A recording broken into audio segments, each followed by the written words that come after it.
20 বছর পর হতে যাচ্ছে পিডিবিএফ এর কর্মী নিয়োগ পরীক্ষা।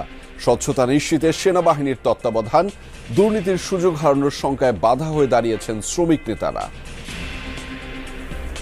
বর্তমান ব্যবস্থাপনা কর্তৃপক্ষের নেতৃত্বে পিডিবিএফ একটা নবজাগরণ। সুবিধালোভী বলবো যারা এই নিয়োগের কার্যক্রমকে বিঘ্ন করতে চায়। আমাদের এই জনবলের ঘাটতিটা উপদেষ্টা মহোদয় খুব সঠিকভাবে উপলব্ধি করেছেন। বিপদে প্রবাসীরা পাশে না দাঁড়ালে সোজা হয়ে দাঁড়াতে পারত না বাংলাদেশ।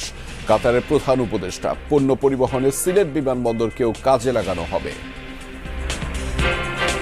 বিশেষ করে বিপদের দিনে আপনারা না দাঁড়াইলে বাংলাদেশ সোজা হয়ে দাঁড়াতে পারত না। আমরা সিলেট বিমানবন্দরকে আরো এটাকে একেবারে ডেডিকেটেড করা হবে।